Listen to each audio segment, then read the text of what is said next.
Ever wondered what it's like to live in a neurodivergent family, study, run a household, and be neurodivergent yourself? Today, I have a very special guest on the show, Emily Geraghty, to talk about her honest experience with autism, her experience as a mother, as well as give you tips and tricks for managing it all. Welcome to the What's Eating You podcast. I'm your host, Stephanie, and I'm a psychologist, published author, and public speaker here to educate and validate. Enjoy the show. Emily, welcome to the show. I've been waiting my whole life for this moment. No, thank you for having me, Steph. I'm glad I've got round to coming on and sitting with you. Oh, as always, we start the show with what's been eating you this week. So basically, what's been on your mind, what's been frustrating you. I'll go first. I'm going to share my eating me of the week has been my period. Normally, I don't have bad periods. I don't get period pain. But the last 2 days, I've had the worst bloating. And I just have this other level of empathy for women who have bad menstrual cycles. Do you? As a PMDD gal, yes, I absolutely resonate with what's eating you this week. Oh, thank you. Yes. Oh my gosh. PMDD is absolutely awful. And yeah, I wish there was more resources out there, and we can talk about that today on the show. But yes, that was my thing. What's been eating you this week? Steph, what's been eating me this week? Oh, I think there's been a little bit of controversy surrounding my accent and how I might mask that sometimes in certain social situations where sometimes I might sound a little bit more broad and other times I might sound a little bit more cultivated. So I think, yeah, trying to explain to people just general code switching and this idea of autistic masking has been a little bit frustrating. I saw that on your socials, and I love you, by the way. I love how you just get on your socials. You're so raw, you're so authentic, and I love your accent. You've just got it. What is it, like the ultimate bogan accent? What is it? Oh, I know it's a bit. I feel like it interchanges. Like sometimes it's not as twangy, but I feel like definitely when I'm on a rant or I'm getting really passionate about something, I'm less mindful. So the twang really, it really comes out. It is just a bit interesting, and some people have been finding it pretty fascinating.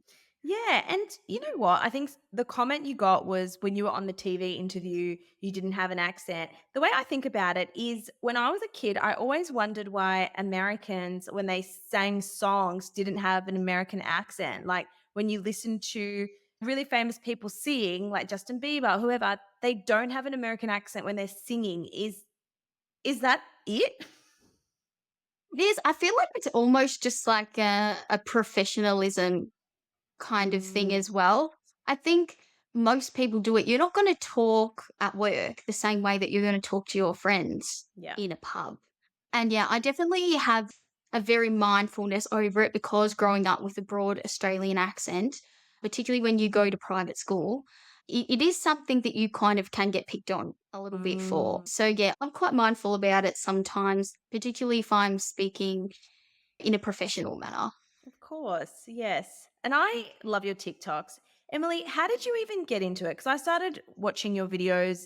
You talk a lot about how you got assessed and diagnosed with autism and your children's journey and how you're studying psychology. How did this all start? In terms of how it all started with TikTok, what happened was I was never somebody who was on the internet, more of an observer. And what I found was that you watch a lot of influencers and you particularly watch a lot of family influencers. And when you're a neurodivergent family, things are really hectic and Mm. it's really difficult to see that representation. You see these influencers with their perfect families and their nice houses. Meanwhile, you've got kids running up and down the hallway trying to tackle meltdowns. There's messes created in your house from meltdowns. And I could really feel like I just don't relate to any of this. And then it's in the back of your mind like, am I doing something wrong? Like, how are these families looking like this? But my family, we're really sometimes struggling just to get through the day because most of the day is spent trying to emotionally regulate. Almost everything can go out the window, and that's your main priority. And then I just thought, we're on Christmas holidays, and I thought, I'm just going to pick up my camera and I'm just going to start to film little bits and pieces because hopefully I can be somebody's representation, Mm, authentic representation online. In terms of the diagnosis, I don't know if you want to be beginning on that, how that kind of started. yes, and I love how you give this raw representation because I agree. Even I look at influencers with families and they have beautiful kitchens and they're so aesthetic. And I'm like, I don't have kids. I have all the time in the world and I wear the same thing every day. I don't do my makeup every day. And how it makes me feel bad when I'm like, they can do it all and I'm not. So I think to have more, but I think that's relatable. People relate to you when you're not trying to be perfect all the time. So yeah, I love, love, love, love that you post that. So you've got two children. Are they both neurodivergent or So currently, Sebi is my fully diagnosed. We're still on a wait list for Miss Ariella. And although when we did do a 2 week stay in a neuropsych facility as a family. And when we did that neuropsych stay, obviously all of us were observed. And when we had the feedback session, they did give feedback on Ariella, and they said that she really needed to go and have definitely an autism assessment, which wow? kind of which I already knew that. Our problem is more wait lists and getting diagnoses because of wait lists more than anything. But Sebi is my fully diagnosed, the same as me. Sebi has ADHD, autism. He is a level 3, and obviously he's very much got that PDA profile, but getting that Mm, PDA profile kind of diagnosis here in Australia is pretty much difficult to non-existent because it's currently not the yeah. DSM-5. But yeah, How old are we're you? well aware of that. He is going to be 7 in September. Mm, yeah, wow. And they don't medicate children before the age of 5, is that right? So, from my personal experience going through the diagnostic problem process, there are a lot of, I think, particularly pediatricians that are quite hesitant to medicate before Mm, the age of 7, I found. And we had a really good pediatrician who actually was a little bit reluctant to give an ADHD diagnosis before 7, just due to, I think his answer was the science surrounding the frontal lobe. I, a little bit having worked in a classroom in both the primary and the secondary sector, I would agree that 7 is a little bit too late for that. They're in year 2 by year 7. By that point, they've already got to have had a number of difficulties if they have not been able to access early intervention or individualized learning plans without a diagnosis. So I definitely think it just depends on the individual pediatrician. We were medicated at 5 at first with risperidone, or I think the generic brand is Respiridol. yeah. That didn't quite work out for us Was that for because his obviously behavior? Because that's an antipsychotic, not a stimulant medication. agree, Steph. And at this point in time as well, ADHD was definitely on the cards for a diagnosis. Autism was not on the cards. The amount of professionals that actually that I engaged with, that particular pediatrician who were like, no, no, no, no. He makes eye contact and he's engaging with his mum and his dad. He doesn't have autism. And this is the frustrating thing where that very stereotypical idea of autism, you actually still see it in the medical Mm, community. And the problem with Sebastian as well is that with people, and I know it myself, with people who have autism and ADHD, I personally find that the ADHD seems to mask the autism quite a bit. yes. Is that because it's more behavioral and impulsive? Like, it's easier to see the impulsivity than I it is think to see so, social yes. challenges? I think so. And I think the other difficulty that we had, so even when we went to our neuropsych clinic, we had been engaged with what we call KIMS, so Child Youth Mental Health Care Yes. Services here. So we actually managed to get into them because the issues we were dealing with Sebastian were very severe. So we actually managed to be able to end up getting in there, even though we'd been Mm. on wait lists for private diagnosis and both public diagnosis, we ended up being able to get in there. And the Wait, psychiatrist. When you say severe, what were you dealing with? What I was dealing with is sometimes our meltdowns, we would have up to 7 of those a day. They 7 could range, meltdowns. yep, they could range anywhere from 30 minutes to 4 hours. Wow. Um, and it is hard to discuss because you don't like to discuss things in a negative light. I mean, obviously, we like to say that neurodivergence, we like to discuss the strength based things a lot of the time, but it does come with a lot of very big difficulties. And Mm. I just had this little boy who was so emotionally dysregulated, and there is a lot of aggression. There is a lot of aggression, and it was very much me ending up at the end of the day with bruises all over my arms, bite marks all over my arms, scratches all over my arms, holes in our walls. I had to call the police to my house twice, and the reason that I had to do that was because when I was going to the pediatrician and Mm. engaging with healthcare professionals, because I was a young mum, because I was 26, 27, there was very much this stigma of she's just a young mum. She's just not coping. I'm just looking for a reason to validate my own inadequacies as a parent. That's essentially what I was met with. And it was really funny because then I'd turn around to them and I'd say, actually, I've worked in a classroom with neurodivergent children for years and years and years and years and years and years and years. I've got a qualification in education support. I am like doing a teaching degree because I was doing that before I decided to swap into psych. And they would backtrack a little bit when they realized, like, okay, this lady actually knows what she's looking at. And it's crazy because even in a pediatrician's office, I literally had Sebastian fleeing the office, Mm. holding his ears, smashing up the pediatrician's office, running off on the road, and they were still looking at me like, what do you want us to do about it? And Wow. you could imagine me, I'm sitting there going, Mm. let's just, and it's always, let's just put you on another wait list. Let's just put you on another wait list. So that's very much what we were dealing with here. And then the only way that we actually managed to get into the neuropsych clinic where Sebi got that final confirmation of his ADHD diagnosis was because during a meltdown one day, I presented to the ER and that we just ended up with a really good doctor there and he could see those behaviors. And that was really scary for me because I actually had to watch them sedate my child and Oh my essentially god. ambulance him to a child psych facility for a crisis stay. And so, yeah, I think it becomes really frustrating sometimes when you hear, and generally a lot of the times it is from neurotypical people. And I think it's that there's a lot Mm. of misinformation out there and they're really informed about how there are so many kids just going off and getting diagnosed ADHD for no reason. Parents are doctor shopping.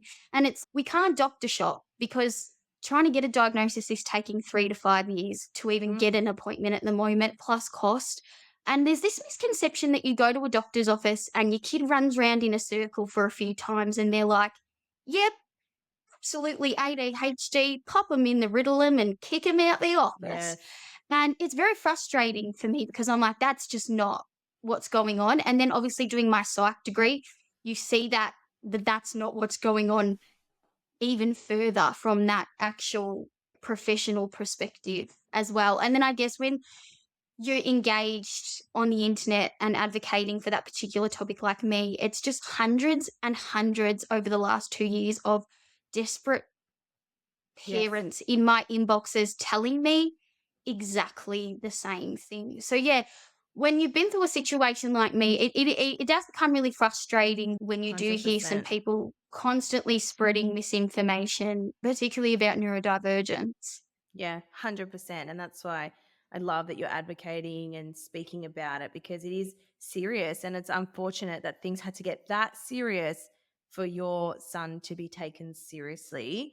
I'm really curious about this neuropsych clinic. Was it a study? Were you in there long term? What actually was it?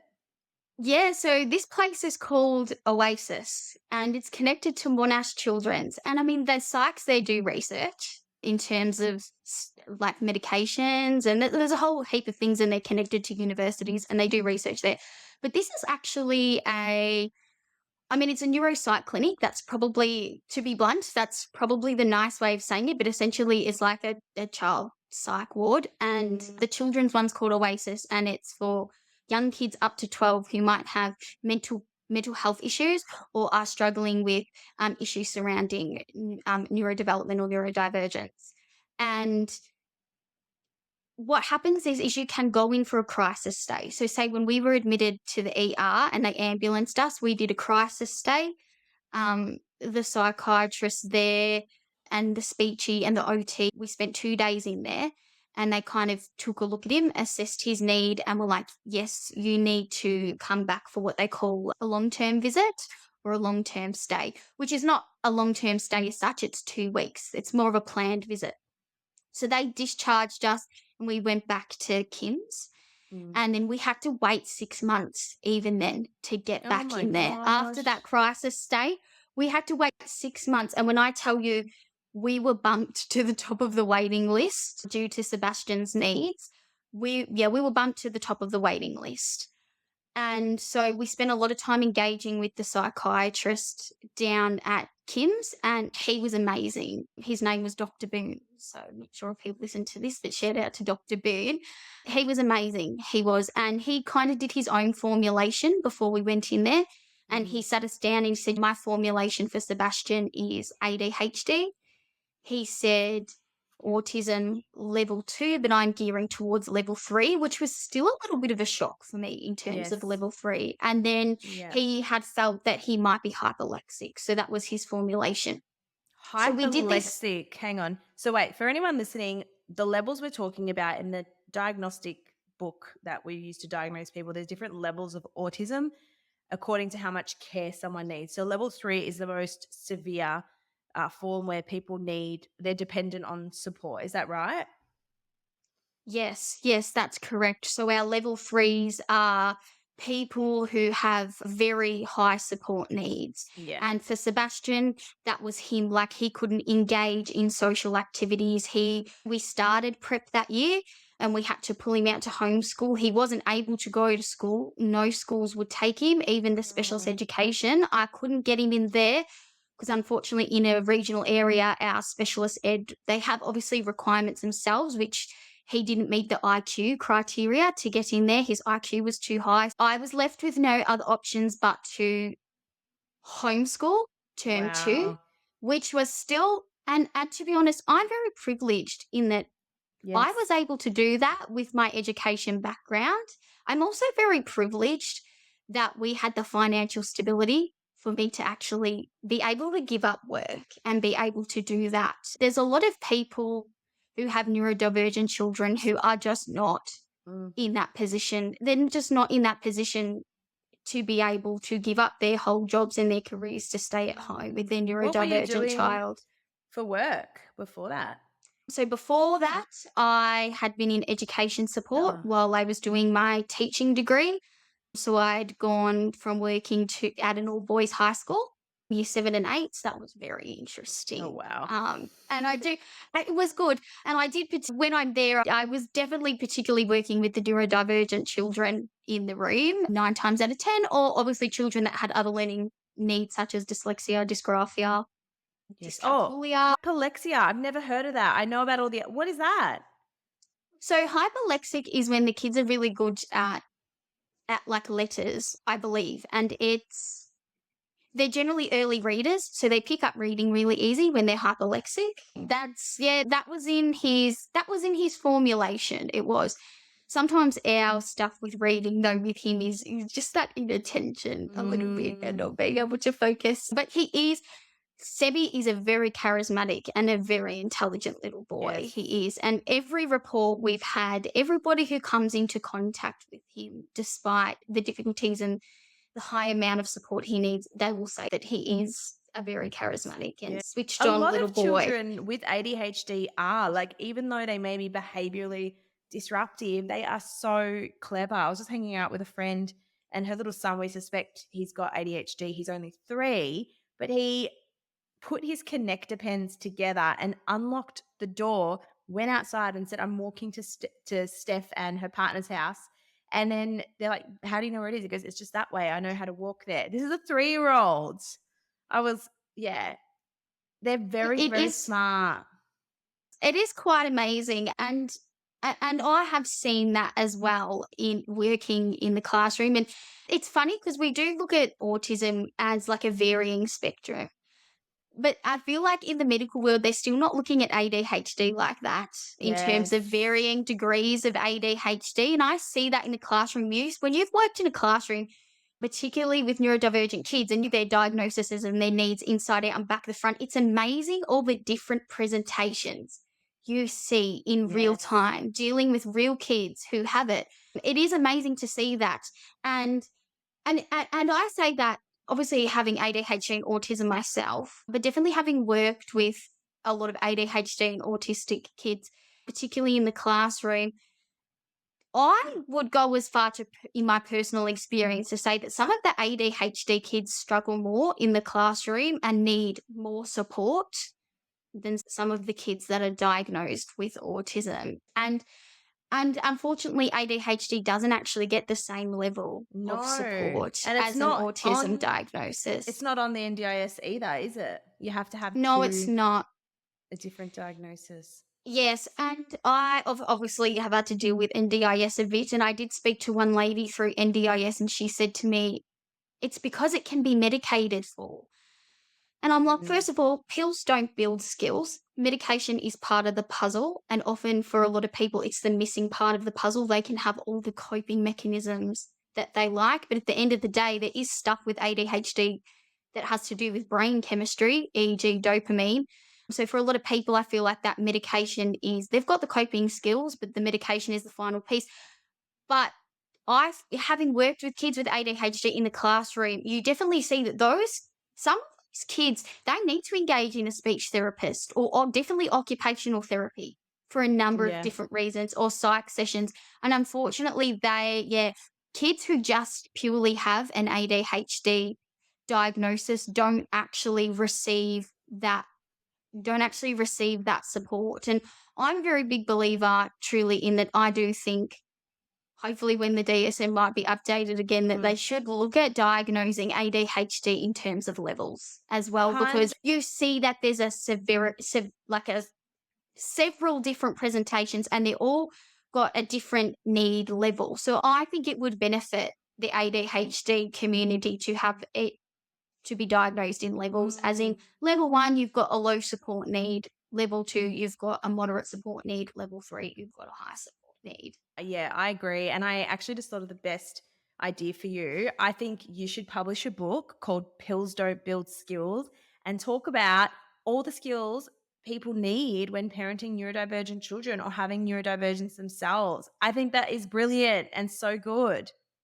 100%. And look, it is a fine line because there is so much stigma around Yes, there medicating for is. ADHD. And I spend a lot of time on my page trying to break that down because, like I said, I speak to so many ADHD people and they'll tell you, I have the coping skills when I try to implement things, and nothing just ever either 100% works, or I just still feel like that 30% is missing. I think often that 30% is they go and get medicated and then they're like, wow, Yes. this is what it feels like. And yeah, I had one person in the very beginning of when I started message me about that, and he said, I went to the psychiatrist and he said to me, you actually have all the coping skills. I can't teach you. You've actually worked that out for yourself. He's like, I think the missing puzzle piece for you is the medication. And it was the Yes. medication. And he said he went on It's it and he cried. And I was like, yeah, I definitely feel that. So I do spend a lot of time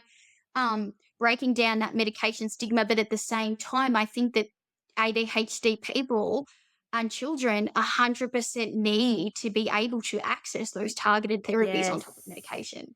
Yes, and medication needs to be not easier to access, but I've had a few friends try get on it and they're just treated like they are drug addicts, like their doctors are so hesitant to get the delegation letter from the psychiatrist. And I'm not bagging the system, but Anecdotally, a lot of people have been saying how challenging that is. And also, the stigma around medication, it usually comes from people who are not neurodivergent and don't understand. And I always describe medication like glasses. ADHD is a neurodevelopmental condition, it's in your brain. You wouldn't say to someone who needed glasses, just squint, you'll be fine. When you put those glasses on, you can see clearly. And it's the same with medication. But it's you need skills as well, and maybe therapy to deal with all the other trauma and stuff that has come from a lifetime of not being diagnosed with ADHD as an adult, which we'll talk about.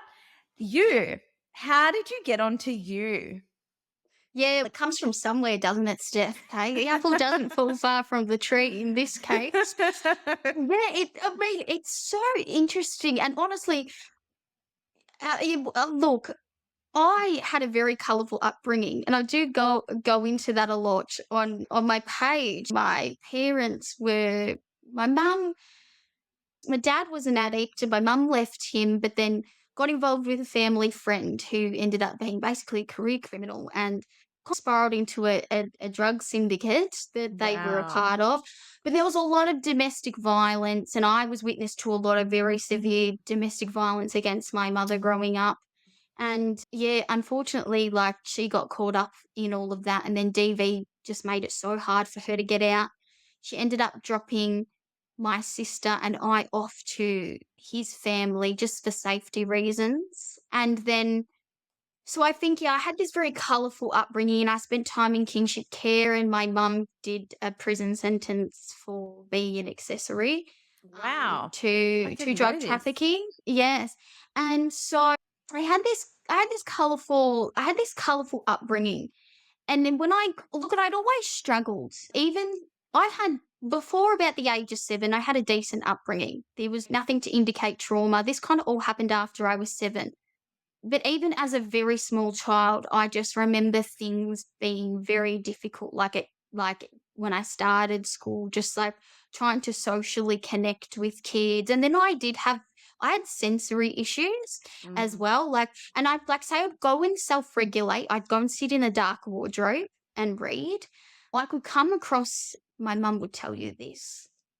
She's bossy. She's bossy, she's demanding, and she's defiant. Everything has to be her way or the highway. And yeah, I had sensory issues surrounding food. At one point in primary school, they questioned an eating disorder for me because I'd come back and I just refused to eat specific foods. I wouldn't eat the sandwich because I don't like the texture of butter. I'm not eating that. Well, that's Yes. soggy now.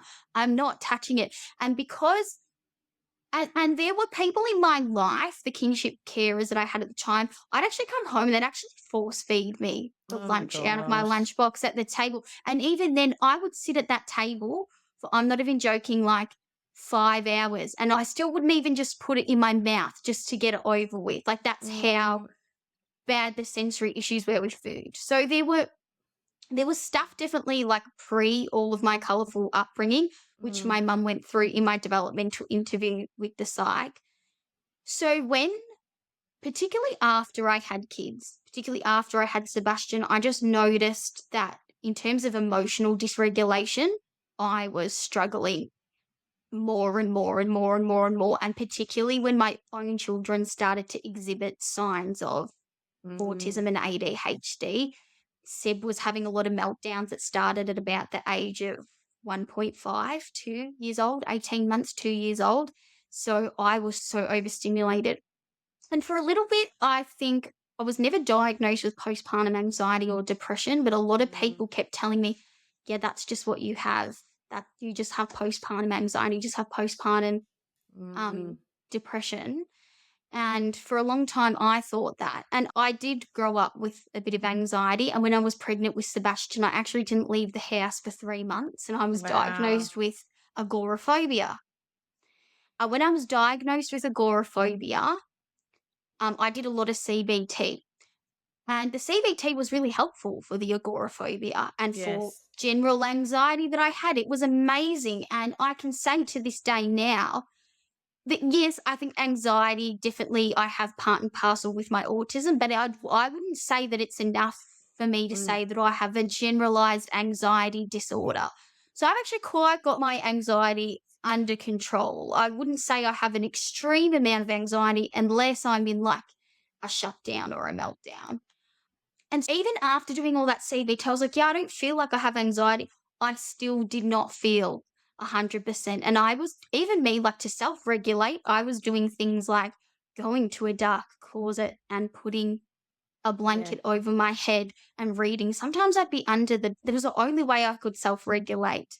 And I just felt myself dissociating Mm. so, so much. I think it did get a little bit better when I went back to work, but I think that's because my house was so overstimulating in terms of Mm. dealing with meltdowns and behaviors and trying to co-regulate when you don't even know how to regulate yourself.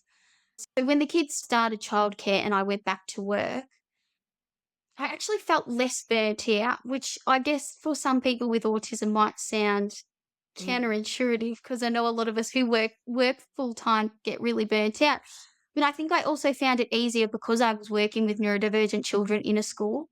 It was almost like a special interest of Yeah, mine. wow. And I was very like when I was working in a school, I was getting to info dump on school children a lot of my special interests because a lot of my special interests you can teach at a school level. So I feel like it was almost like getting in my little Yes. special interest time going to work.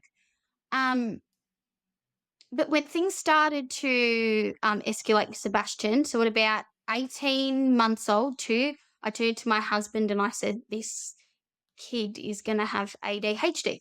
But also, my sister has ADHD Oh, as wow. well. It's in the So, family. yeah, these things are in the family. And I said, I'm telling you, look, he's got it. And then he has started having the meltdown. So we started the diagnostic process for him. And then because I was feeling so overwhelmed, and at this point I was burnt out, but I didn't actually know I was in autistic burnout because I didn't know I was in burnout. I went and got a What mental is health care autistic plan. burnout? Basically, to put it in a layman's term, it's just like running the tank on empty. Mm. You feel like you literally cannot do anything. And I really want to highlight as well what people don't really, 'cause I think everybody can experience burnout. Even neurotypicals can experience burnout. I Yeah. think some of the difference between neurotypical and autistic burnout is that for autistic people, often burnout can come with permanent loss of skill. Like Wow, I didn't know permanent that. we can have a permanent setback in some skills and coping skills. Like I would say that my not so much my long-term memory, but my short-term memory has been severely affected by constantly Wow. spending my time in burnout. And if you just think the amount of like cortisol that's going through your body during Mm. burnout is just Your brain's I don't even fried. want to I don't actually even want to probably fully understand the health effects to that because it's probably very scary to think about. But I was sitting in this burnout, and it was so funny because I think at this point when you're in burnout, it can be much harder to mask, Mm. to next to impossible to mask. And I felt like each time I have hit a burnout, even when I get back to some sort of level of executive functioning, I can't mask to the same Yes. level ever again that I can mask previously. And I remember into work one day sitting in the back of the classroom, and it felt like for no reason, I just was ready to cry. I couldn't Mm. keep it in and I was ready to cry and I was holding back tears and I was sitting there thinking, what the Mm. heck am I? You kind of gaslight yourself and you're like, what am I crying over? What's wrong with me? But it was because I was traveling 2 hours to and from work and I was really reluctant to move jobs because insistency on predictability and Mm. sameness. Don't like change. Yes, and it was very much that, and I did have a very good workplace in terms of staff well-being as well. So that was a big thing for me. I was like, I don't want to move somewhere else and not have that same level of staff well-being. Obviously, the teachers will know that as well. Working at schools at the moment, staff well-being is not always the greatest. Mm. And I just remember going into the staff room and I just remember thinking, like, I'm not functioning. I'm not Mm. functioning. So I went and got a mental health care plan. And you're a female. So the first thing they say to you is, yeah, you've got anxiety. You've got Mm. anxiety. And they want to flip you off with a little Lexi Pro script and put you on a Mm. mental health care plan. I was extraordinarily lucky that I got a psychologist, and he kind of dug a little bit deeper because a lot of psychologists that I've seen previously, they will, as soon as they hear you've got a trauma background, or all your issues are trauma, all of your issues are trauma. But I think this psych took the time to kind of deep dive and really Yes. understand that actually, no, I've done the work on the anxiety, I've done the work on the trauma. And he actually, I remember him turning to me and saying to me, I think you have had anxiety, and I think you do get a little bit of anxiety. But he said, do you know what I think what you're mainly struggling with? And I said, Mm. what? He's like, I actually think you have undiagnosed autism. And I went, what? Me? What? No, I have empathy, sir. And again, and it's so funny because even when I was told that, it's amazing to see your own internalized ableism. Yeah. You've got that stereotypical view of autism and you go, "Well, no, I make eye contact." And I, "What do you mean?" So I make eye contact, and I think I don't have social problems. But then when I really thought about it, Mm. I was like, "Actually," and then he was asking me questions like, "Yeah, but when you're making eye contact, what are you thinking about?" And I'm like, "I'm thinking about," although eye contact is quite uncomfortable for me sometimes because I'm like, am I making too much Enough. eye contact? Not enough? How long do I make eye contact for? So there's all those things going on in my head. And then, yeah, I was a bit reluctant because I was like, no, no. But I also didn't have a very good understanding of female presentation of autism Yes, either. no one does. My gosh. And there's something called Yes. the female phenotype, which is how it presents differently in females, and it's not well understood. Yes. 100%. And he sent me off with some little homework and some links and some research to look at female presentation of autism. And I just remember sitting there reading some of that and going, oh, yes. Yes, it was very enlightening for me. And I just Wow. stood there and I went, wow, actually, I think I've got this. But funnily enough, ADHD was never so much on the radar until probably beginning of last year. Mm. Because when I finally started to look into getting officially diagnosed, because obviously that psychologist, he couldn't diagnose me because not all psychologists can No. test for And people autism and don't know it. ADHD. Mhm. You cannot Finding just one that actually does go. both is tricky. It's very, very difficult. And I mean, the other added element with ADHD is like, yeah, you can find a clinical psych to diagnose, but if you want to go the medication route, you then have Mm. to on go to a psychiatrist who are probably even harder to find at this Yeah. point. So I sat with it for about 18 months and then I thought, no, I actually need to go and get myself diagnosed. And another of my main motivations for getting myself diagnosed was because I knew Ariella had it. I was like, Mm. and because it's so hard for women and females to get diagnosed, I thought if I get diagnosed, we've got a clear pattern of family history here, which I Yes. think is going to support our case. Although, to be fair, I'm not too worried about our diagnostic process for Ariella because she does actually have some stereotypical presentation of autism. So she does a lot of that very classic walking on the tiptoes, and she Mm. actually does do a little bit of that. You see it when she runs on her tiptoes. If she's excited, she actually does Mm. do the little hand waves. So she actually does have some stereotypical symptoms of autism, but she also does spend a lot of time masking at school. So I'm actually probably it's probably actually kind of helpful for her and for me in terms of that diagnostic Yes. process that she does. Because I think that's why when we went to the neuropsych clinic as well, they actually told me that Ariella to them presented as more likely autistic than Sebastian. They did not give us an autism Wow. diagnosis at the neuropsych clinic. They didn't. Okay. They referred us for extra testing at the Gippsland Autism Assessment Centre.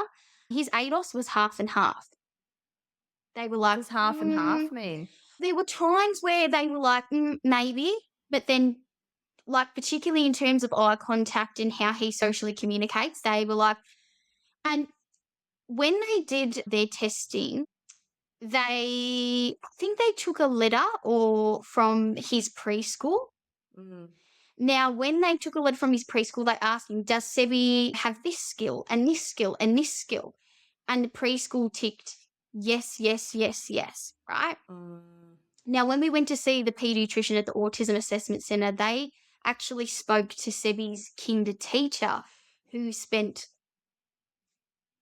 3 years in the room with Mm, him. And he was mm, very attached to this kinder teacher. And this pediatrician was asking her questions like, well, can he socialize with others? And she said, well, yeah, but I've got to be there to help him do it. right. So essentially, what was happening is the kinder had ticked yes, yes, yes to these things because technically, yes, he was doing them, but only because Carly was shadowing him the whole Yes. time, giving him those skills to do it. So you could imagine when he went to start prep, and he didn't have somebody shadowing him those skills, that's when I guess you would say those struggles start to Mm, come out because you don't have somebody in the classroom who's shadowing you. You've got one teacher to 28 children. And then all of a sudden he's left there going, well, I don't actually have any of these yes. skills to form Mm, relationships, to emotionally regulate. And that's what the pediatrician said to me. She's like, when we actually spoke to his teacher, yeah. she's like, it was very clear to me that she's like, he does not. He doesn't have Mm, those skills. He doesn't have those skills. And I think they also did an interview with him and she spoke about how she said, when I'm having a conversation with him, he's not always making eye contact and like it's not a reciprocal conversation. She said it's him talking about what he wants to talk about. yes. And when I'm asking him questions, he's not really asking me questions about things. He's just kind of more talking about the topic he wants to talk about me, and he's not really responding when I'm trying to change the topic of conversation. I was like, yeah, we know all Mm. about info dumping. We do it a lot in this. We do it a lot in this house. So yeah, she was really good. Actually, she was funny because she actually, and this is where the diagnostic process gets so Yeah. intertwined because she ended up saying to me, yeah, it's definitely level 3 autism. She's like, I would go as far to say that I'd second guess his ADHD diagnosis. And I just Mm. sat there and I was like, "Oh, no, love, that's through the roof. You should see him at home." Like, Yeah, and that's the other definitely. issue. They when they're in a testing setting, they're one-on-one, there's less distractions, so, yeah, sometimes clinicians won't see the severity of it. And that was the thing with Oasis because it was and this is where I'm saying, even with the ADOS, I mean, I'm not surprised his ADOS didn't quite meet Yeah. because I wouldn't expect a child who has both ADHD and autism, they're not going to present the same as a child who just has autism. Just like they're not going to present the same as a child who just has ADHD. You're looking at two neurotypes in one brain. It's very obvious there's going to be a different presentation, and you look at the way that those tests are and you think about how Mm, contradictory sometimes they can be. Oh, yes, yes. I need insistency and sameness, but also I get really bored of insistency and sameness and I need to be impulsive. Um, so yeah, for me, I'm actually kind of hoping that when they do more research, I guess, on ODH, because I feel like that's so relatively new at the moment, that Yes, the combination of understanding. both. Yes, of them being a comorbidity, because I believe in the previous DSM, I don't even think you could only be diagnosed with one or the other. And for But anyone wondering, the ADOS that we're mentioning, it's an assessment to assess for autism. yes, I find that I don't know, I just feel like with ADHD, it would definitely be good to see some research around whether there actually needs to be, Yeah. well, whether it actually needs to be a standalone diagnosis in itself because it Mm, can present differently from both, and that whether it would be worth people in that field or in the field that I'm going into exploring whether there needs to be a new diagnostic tool when there is a concern that a child 100%. or a person might have both autism and ADHD together, because let's be honest, comorbidities do affect presentation. Yep, Um, and you're more and likely to have the other if you have one, and I think psychologists need to be better trained at screening it out as well. Um, I think 100%. Yeah, so we didn't end up, and I think, yeah, and I think as well a clear example of that is in that neuropsych clinic, because it was a psych ward, there was nothing in there. There was Mm, nothing in that psych ward. So it's very interesting to look at my son who has both ADHD and autism, and you could see while he was in there, he spent a lot of time sensory seeking because Were there was you nothing sleeping there? in there. Did you Oh, sleep there? yes, you sleep there. Yeah, so we were there for 2 weeks, and you're there for a whole 2 weeks. You come out on a weekend where you're supposed to practice the skills that you learn in there. So we have sessions with a behavior therapist, we have sessions with the psychiatrist, with the speech therapist, with the OT. It was really, really great. Did your husband do it Um, too? yes, we all had to go. It was a full family affair, and I always look, Wow.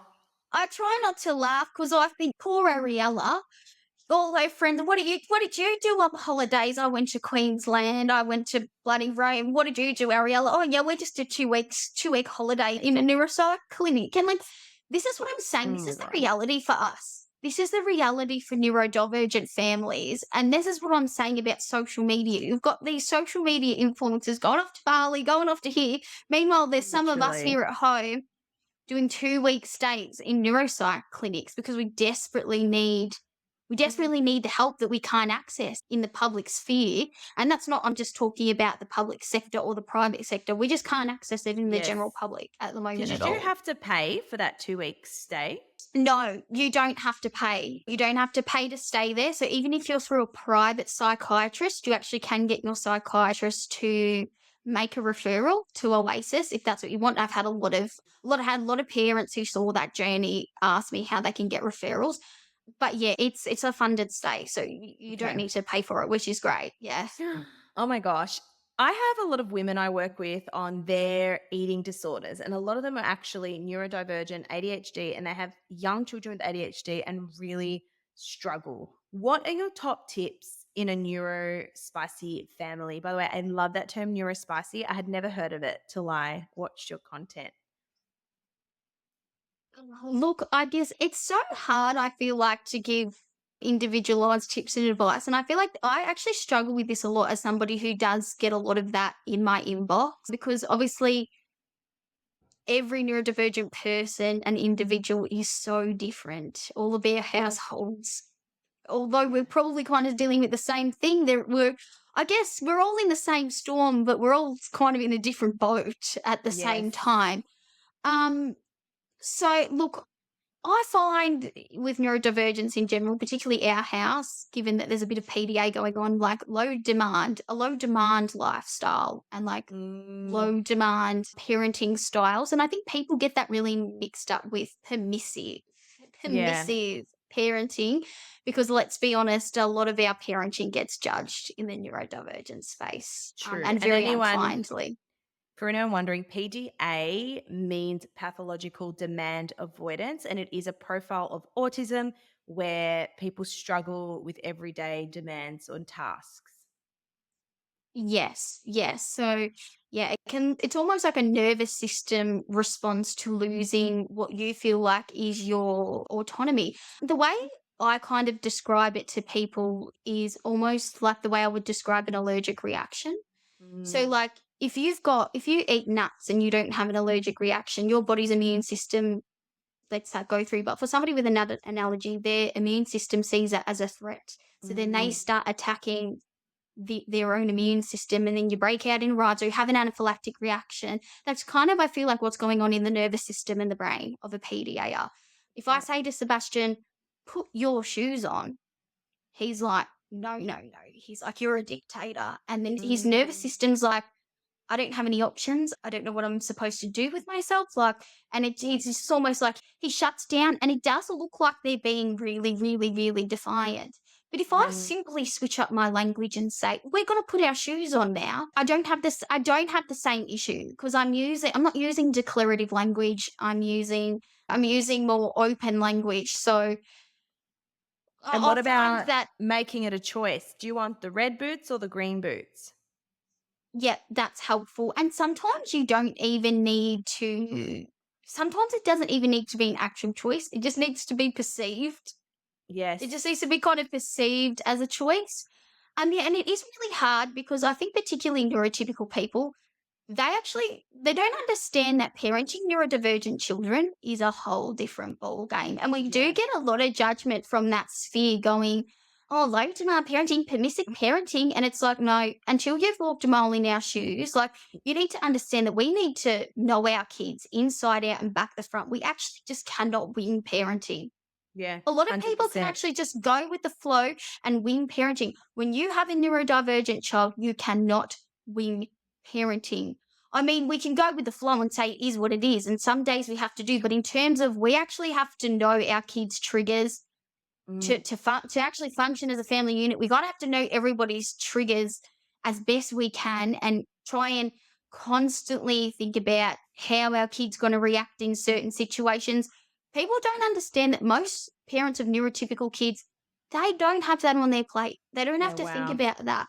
And then not only that is it is again another whole different ball game when you're an autistic or an ADHD person raising neurodivergent children.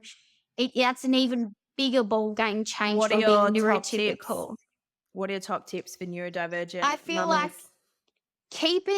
I feel like definitely here for us personally, I try to keep our lifestyle as low demand as like demanding as possible. Good. So, for example, like I know my kids are really, really overstimulated when they get home from school. I know a lot of kids do extracurricular activities. It's just Mm, not doable for us. And for me, plus the kids to be constantly aware we're running here, here, here, here, here, here. At the moment, that doesn't work for us. If my yeah, kids showed an interest, it would be different. But for now, I'm not going to push it because people are like, well, kids should be engaged in co curricular activities. No, we just keep it low demand. I think as well, it's hard for me to give advice on, like I said, parenting as much because every kid is so different with yes. a different level of need. But I think to the neurodivergent mothers, there have been so many times where I've sat on my bathroom floor in in tears, the looks of judgment when you're trying to deal with your kid having a meltdown in public while you're trying not to have a meltdown in public. And for them, I just say, just be kind to yourself.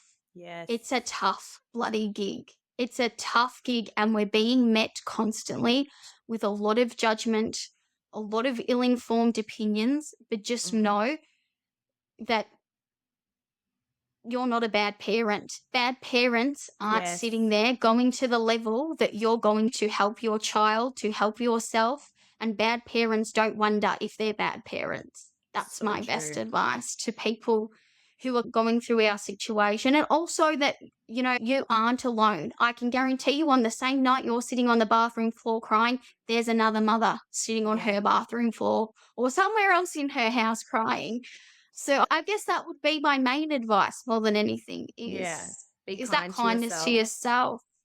I love that. And one thing I love about you is you make time to exercise because obviously that's very good for an ADHD brain. You're always so put together. I always look at your outfits and I went to Alley Fashion because of you. I love that you still take time to take care of yourself. What are your thoughts on that? How do you do it? 100%, 100%. There's a number of reasons I do this. I think in terms of all mothers, all mothers should be modeling self-care for their children and having their children understand that self-care is important. So role modeling that for your benefit even and their benefit. It's really hard for me to explain, though, the makeup and being put together, because for me, it's almost like, again, it's part and parcel a little bit with my autism, is that it's almost that I would describe it Mm, as a little bit like a ritualistic routine. Because particularly Look, if you think about being an autistic mother and having neurodivergent children, I wake up every morning going, I don't know what my day's going to be like. That's so scary for an autistic person to not wake yeah. up and be like, I don't know what my routine's going to be today. Even to try and make a routine. If one of my kids has a meltdown, that's it. We've thrown out. Could throw out 2 hours of the day. So for me, the doing the makeup and wearing my clothes, if I'll sometimes I'll get up at 5 a.m. to do that if I need to, because that's Wow. one thing I know in my day that I can depend on, have consistency on. It's just something I do for myself that kind of at least gives me the illusion of predictability and sameness in my Yes. day. So I guess that's how I do it because I get a lot of questions from mums all the time. And To be fair, a lot of the driving force behind it's the autism. So I it's love I don't know it. whether I have any actual advice on how to implement that, to be honest, But other how do than you have my know flavour of autism. how do you dress so well? Like, how do you just know what goes together? I feel like it's a skill that I need to learn, but I don't know where to start. Like, I know there's certain things that suit me. Like, I love skirts, I love shorts, but A, I don't go anywhere. So I'm like, what's the point dressing up? But I know that I should because it makes me feel good. And B, yeah, how do I even start? Yes, I wouldn't worry about not going anywhere. Dopamine's dopamine all the same to me. Yeah, I just, it just, that's what I do. If it makes you feel good, that's what I say to people. Wear the dress at home. You're going to vacuum the floor. Cool, I'll vacuum the floor in my heels and my skirt. I do say that Yes. to people. People are like, oh, but I'm not going anywhere. No, don't worry about that. You don't worry about that. If you want to wear that dress, in terms of pairing things, that's a good question. Um, I feel like I think this is the thing again.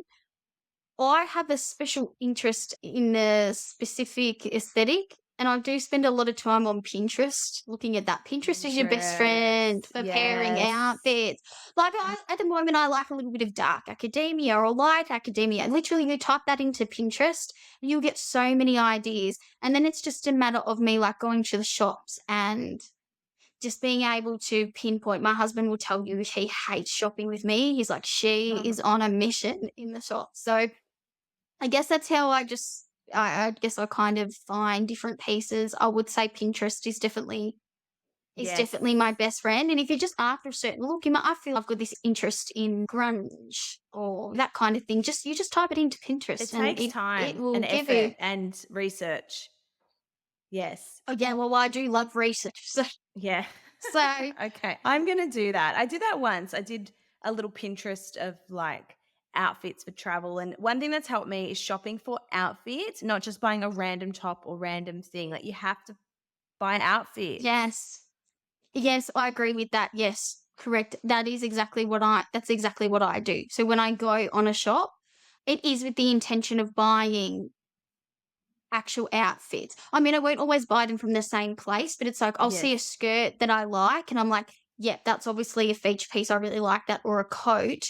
And then I'll go to a couple of other shops. And if I see a top or a jumper or a vest that I can put with that. And then I have a lot of basics in my wardrobe. And then, of course, because I have a lot of skirts and different colored coats, sometimes it's just about chopping and changing Yes. basics and layering basics for me. And a shoe and a bag never goes astray. I Okay. do love a handbag. Oh, you're my inspiration. I'm still gonna follow you and try to, yeah, dress more trendy. All right. And last question. So your partner, he does FIFO. So you are you with the kids a lot on your own? Is that really hard without him around? Oh yeah, he is fly in, fly out. So sometimes we do 2-on-1 swings. Sometimes we do 3-in-1 swings. Look, I'll say yeah, I am predominantly with the kids here by myself. Although my grandmother stays here Mm. 3 days a week, so she often give me a hand with the washing and things like that. So I have a little bit of assistance. But yeah, majority it's just me and the two kids Yeah. here. Wow. It's a bit difficult, but in saying that, it definitely wouldn't change my circumstances in that I was still probably going to have to be the one that was going to have to give up my job to stay at home Mm. with the kids, even if he didn't work away. But in saying that, though, like a lot of people, and he's a tradie, he's an electrician. So if he worked at home, he would have to travel long hours and probably Mm. work long hours. So he'd probably leave at 4 in the morning. It wouldn't get back to 7 at night because we live in a Wow. regional area. So even though FIFO is hard, we do get him home for a whole week where we can spend lots of quality time with him Yes. rather than only seeing him for like an hour at the Yeah. end of Yeah. each night and him probably having to go and do, Saturday work as well because I don't have the biggest income being at home with Sebastian. Mm. So it's never a win-win situation, to be honest. We do what we have No. to do. And are you in an open relationship? Yes, we do practice ethical non-monogamy. We Ethical are non-monogamy. non-monogamy. Tell me what that is. What is ethical non-monogamy and how did that start? Well, ethical non-monogamy is kind of like it's a very broad umbrella. Like it can really pertain to a lot of things in terms Mhm. of it really encompasses a lot of relationships that are alternative to monogamy. And it looks very different for everyone. So some people are polyamorous, so they will have one or two serious relationships. Other people might participate in swinging, but do not be like the Utah mums of TikTok. Don't swing with your friends. Wouldn't advise that. Just Mm-mm. wouldn't So advise that. you're allowed to be with other people. What is the ethical part? The ethical part is that it's above board. Everybody consents to that. So if you think about like cheating, that's unconsensual. The person Mm, in the relationship with you has not consented to you to go out and do that. There's betrayal, there's a breaking of trust. When you're ethically monogamous, that's a lifestyle choice that both you, your other half, or whoever else is participating in has chosen, consented, agreed to. There's mm, respect about it, there's communication, and there's boundaries. Like even in ethical non monogamy, you still can break boundaries. Some people, you just create your own boundaries within the relationship. So that's kind of how I would describe it. how did And it it's very start? interesting. Oh, you know how it started? Good old me came across, because sometimes I just read things. I just sit there and read. And I actually came across an article about it, ethical non monogamy. And then in ADHD fashion, I went into this rabbit hole deep dive on it. Mhm. And then I went and info dumped, said things that I'd learnt about, and it wasn't because I actually wanted to do it or even had in the back of my mind that I was going to do it. And I spend a lot of time info dumping on Craig, Mm, poor Craig. He's about it. And we both kind of said, "Look, that's really interesting. Like, we should try it." Because I feel like we're both very open minded people. And I mhm. should actually point out that one of my lecturers at uni, she did her thesis on sexuality in autistic women and has done Wow. a lot of, yeah, she did her thesis on it, and she's done a lot of research on how autistic people and women are interestingly more likely to be more open-minded and engage in alternative types of relationships. Yeah, it's very There you fascinating. go. So that's kind of how it started, and we just decided to try it, and then we've just kind of gone from there. And in saying that, like, How's it say, going? like, yeah, I mean, it's good. It's good. And I guess it's not something that we go out and do all the time either. I think people hear ethical non monogamy and they think, like, I must be going off every week or Yeah. every, you know what I mean? Like every couple of days to just, no, definitely not. My weeks are far too busy for that. It's kind of just when you get the opportunity or the spare moment or the opportunity arises itself, then I might engage in that kind of activity. But say, like, over the last 2 years, I have had not any time to engage in anything other than emotionally regulating my house. So it's only just been something that, like, since things have settled a little bit, we've been able to kind of open our minds back up to. But Mm. it kind of works for us. And I think, like, yeah, it's good. It feels nice sometimes to not have to be put in a box and just live how we want to live, regardless of social norms. Do you get a lot of judgment from people? Oh, oh, I think actually a lot of people that I come into contact with, and we do a lot of Q&As on Instagram, and I love it because the women are so into it. You know what I mean? They're Yeah. so into wanting to know about it, and I really love that. And a lot of people are just really curious about it. And even like you have people who are like, Yes. "Oh, I wouldn't do that," but that's so fascinating, and people are Go so girl. interested. Yeah, people are so interested to learn and to understand. So I find, no, I actually don't come across a lot of judgment. Do I think that there probably is a lot of judgment from other Yeah. people? Absolutely, absolutely. But also, I do expect that from things that people don't necessarily understand. Things that are outside of Yes. social norms can be very scary for people. And Um, easily criticized. What about yes. OnlyFans? Do you have an OnlyFans? I Did. actually Not did. anymore. No, I did. Well, the reason that I went into that was because I had to give up my job to be at home with Sebastian. We were really looking at having to sell our home that we just built Wow. because Gosh. it was a loss of income for us. So we've lost a whole other income, as people can understand. Like, we're living in an economic crisis. It's not, you know what I mean? It's not good. Everybody is struggling in a lot of areas. And so when I did have to make that decision to, because Sebastian couldn't attend school, he couldn't really do anything. I had to become his full-time carer. We had to kind of look at ways that were going to, I guess, sustain us economically. It was that, or it was, yeah, it was that, or it was sell our house. And for me, and I mean, I started a long time ago. I started it before I was even on TikTok. Before I was even on TikTok, Wow. and I guess for me, I guess I was open to it as well because, again, I feel like I'm really open minded and I don't have that. I feel like because I am autistic and ADHD, for me personally, my personal experience of that is like, I really don't give two hoots about social norms a lot of the Yes. time. So I feel like it was some, because people ask me that, were you worried? Were like, you concerned? Like, were you like scared?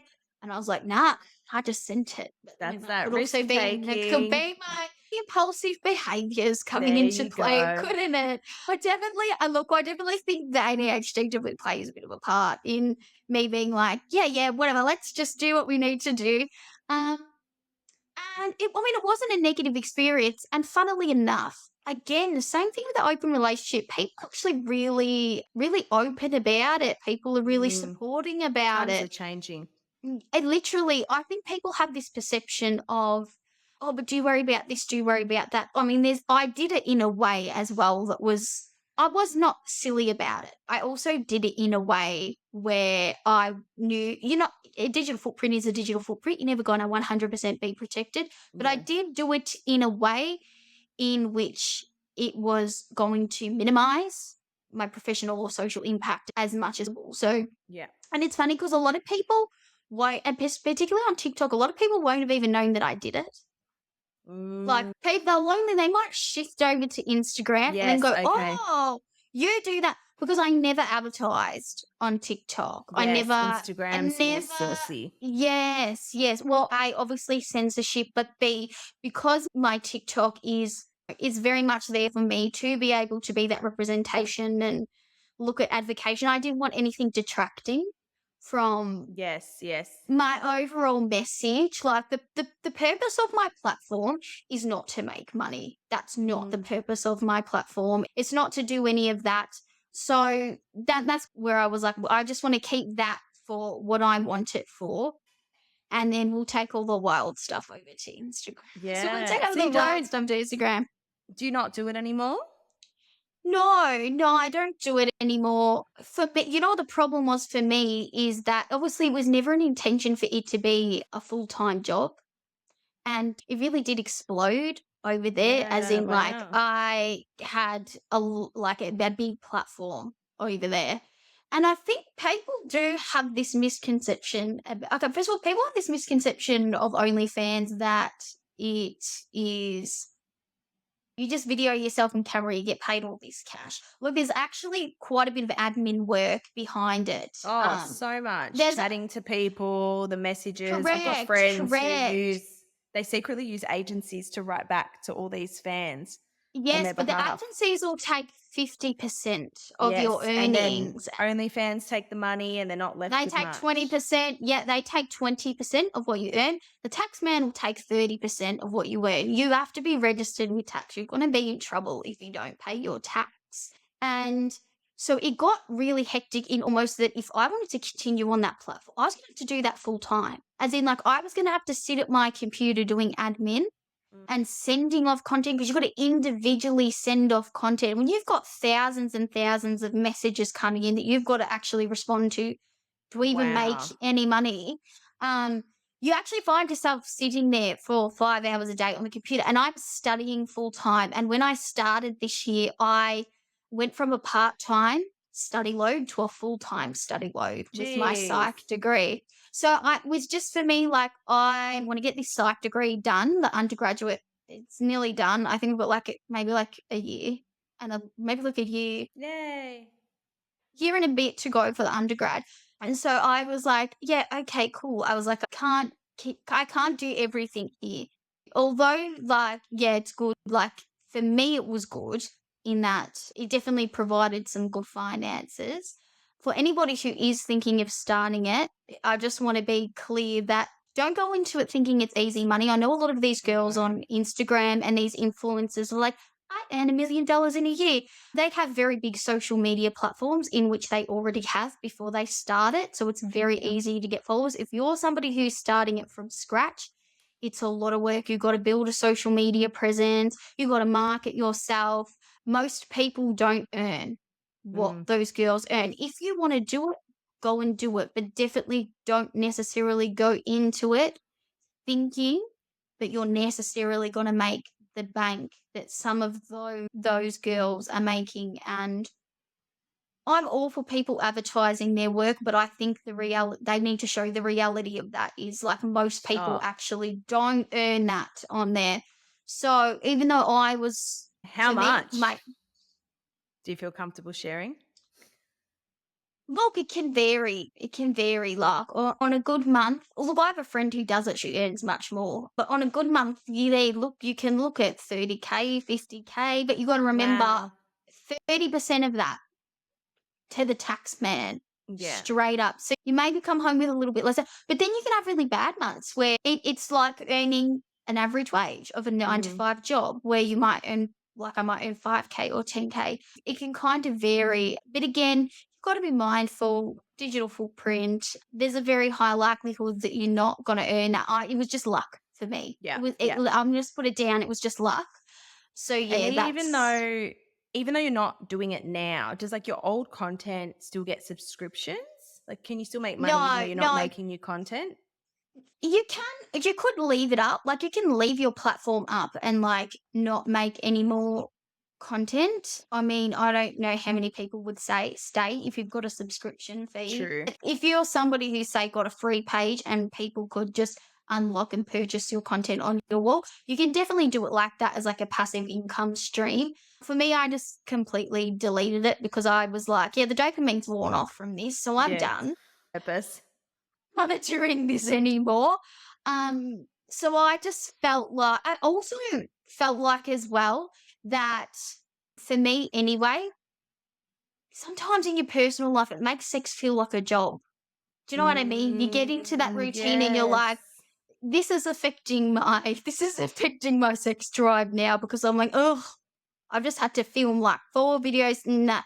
Oh, And as somebody who likes to have, somebody who obviously really likes to have an intimate life, I'm yes. like, yeah, no. So that was also part of it for me. I was like, and then obviously, if I wanted to sustain it, I'd have to do it full time. And for me, definitely prioritizing getting my psych degree done and Yeah. upping my workload. I was like, I just don't have time. Something has to go. So I'm Yes. like, that has to go. I would rather probably struggle financially a little bit more and do what I plan to do in my life rather than concentrate and prioritize this Love that. platform.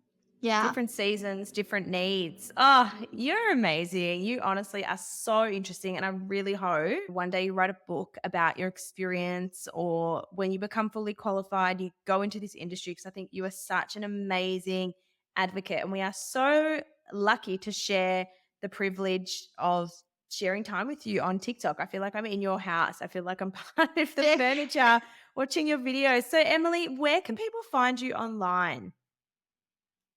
Yep. So I guess there's a couple of places. Generally Instagram. You can find me on Instagram. You can definitely also find me on TikTok. They tend to be my two kind of main spaces. I guess I don't really use, well, it's not Twitter anymore. It's X, isn't it? That's my ex LinkedIn. showing. Yeah. No, I'll no, put the links definitely. below. I'm not. I'm dead. Yeah. Look, with my previous profession, it's definitely not on LinkedIn. Yeah. I'll pop your Insta and your TikTok below. It's just your name. And any final words for anyone who might be listening to this, or anyone who might be wanting to get a diagnosis or get their children assessed, or they're just feeling burnt out? What are your final words? Well, I guess the same as before. I think if you're definitely going on the journey, just be kind to yourself. It's definitely not something that happens overnight. This particular journey is really frustrating when you met with wait list after wait list. I also want to say that for people who are struggling and cannot access a diagnosis at the moment, that generally speaking, if you've got a good idea of how you're feeling, self diagnosis is valid. It's Hmm. valid.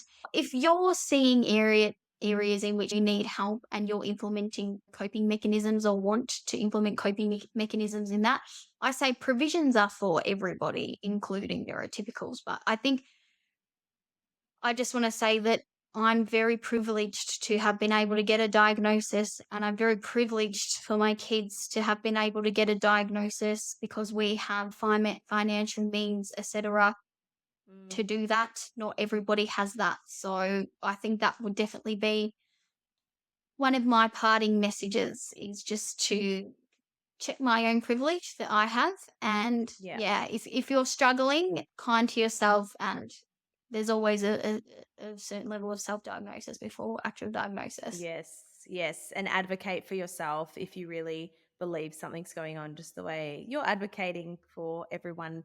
Emily, it has been such an amazing time with you. Thank you so much. Can't wait to see your TikToks and what it all brings. And good luck with your studies. No, thank you. Thank you for having me on. Thanking you. Thank you for letting me spend the last hour and a bit info dumping. I do Thank love a good you. one. You've been amazing. And you're so funny. That's the other thing. You're so humorous and funny. Yeah. Where do you get your humor from? Oh, that just comes from trauma. Like, it's a coping mechanism. It's a cope. Dark humor is a coping mechanism, although Yes. might be a bit of my Irish genetics as well. So, Well, we love it. So don't stop being you, Em. Thank you so much, and we'll catch up soon. Thank you for listening to today's episode. I am truly grateful for you being here.